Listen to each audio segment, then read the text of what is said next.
As a Blazers, we're going to build that community to allow for discussion. We're providing specifications you can relate to so you can have an educated decision on your purchases.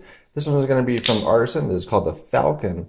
And this one actually is an M390. So again, one of the things that make Artisan a good one to go with is they offer the same design in multiple levels. So you can get the same design, same blade shape, a D2, probably for about $60, $70.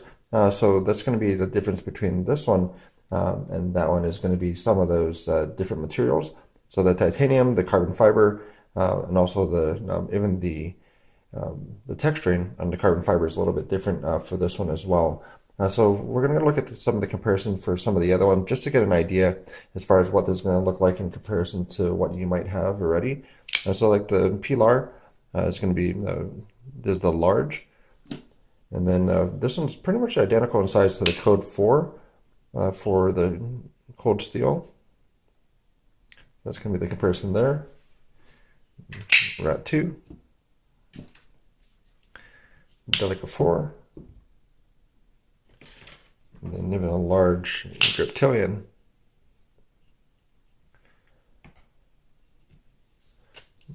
So for the knife with the M390, I mean, it is one of the more popular steels for the higher end.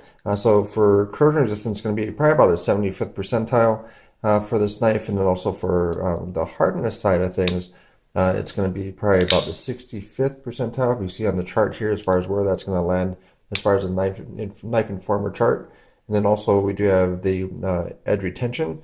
Edge retention, in this comparison to a lot of the high-end steels, that's going to be like near the 80th percentile, so kind of getting up there as far as an edge retention for this blade steel. So if you're not going to be doing a lot of sharpening, that's where you could elevate it up to the higher end, because it is going to be harder to sharpen, but it also will retain an edge longer. So that's kind of the balance you have to figure out what you want to do with it, because you can still sharpen it. It's just going to take a little bit more, and might require a higher end stone than some of the baseline ones that could sharpen, like the regular D2 420, etc. So this one is one that is, the weight is kind of on the heavier side, 5.8 ounces. The advertised weight is 5.82. For the deployment methods, it does have the light switch, it does have the push button as well, and you kind of got myself a little bit, no blood, but this is going to be one that is also has the kind of pinch and roll. You can roll it open fairly easily this way. It does not have the ability to do inertia drop on it, so the detent keeps it in there really well for that. But overall, I mean, it's a decent action. It kind of reminds me of kind of a sound of more of like a shotgun type of thing than some of the snappy sounds as some of the other blades might have, like even going back to something like the Dukes that has more of a whipping action. This one has more of, it's almost like a multi-part sound when it opens. So that's going to be a little bit different for that. And that was kind of similar to the other one that we looked at as well for this one here. So that's going to be the carry side. It's going to have 2 different carry methods. It's going to be the tip up carry. It also has a tip down carry, which is going to be on this side. Doesn't really match up with any of the coloration. So this one, if it was basically the same color, it would match a little bit more, but it's kind of a purplish blue. I did see some other ones that actually had the same type of hardware for it. So that's kind of a difference on that, where the hardware was blue on some of the other ones. So it kind of matched up to show that it wasn't kind of an off the wall type of addition there. So I'm not too sure why that is as far as that color for that one, but that is how that one is for this knife. For the sharpness for this one came in at about 209, and then that's so utility knife and a high-end cutlery, so that's kind of right in the middle of that. So if you see on the chart here, that's going to be where that's going to fall into. As far as the 209 is going to be right above that line, so it's still within high-end cutlery and utility razor blade for that one. And then for the microscope side, you can see the edge on it, which is a fairly decent one. And then this one is a little bit thicker behind the edge, so that is something that's adding into it for the channel. So it is a flat grind, but it's a little bit thicker, so it's about 0.74 as far as millimeters, and then that's going to run about 30 thousandths behind the edge. So it is a little bit thicker as far as all the way down, and then it does have a fairly thick blade stock as well on the back side of things. And we're also going to look at the pull weight on this one. So about 2 to 3 pounds is normally a pretty good detent for it. So we're going to see where this one is with the Lyman pull gauge. And then, so this is going to be in pounds and ounces.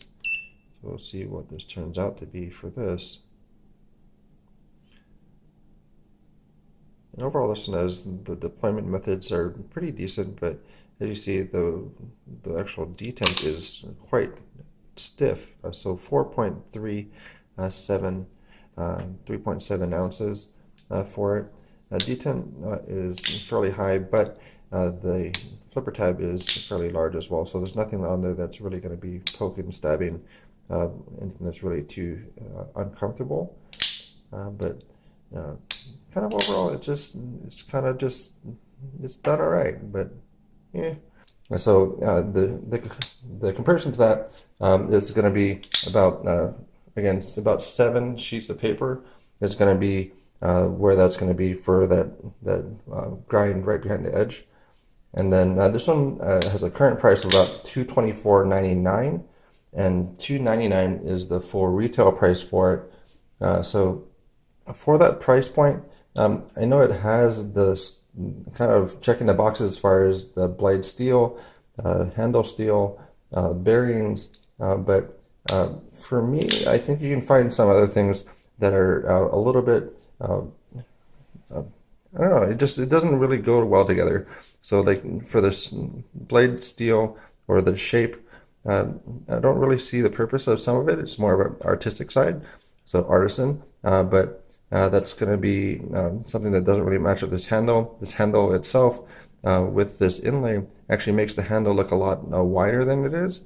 So this one, just overall, just for me, the aesthetics of it doesn't really work too well. So if you like the design, it might be worth a try as far as if you can get it to borrow.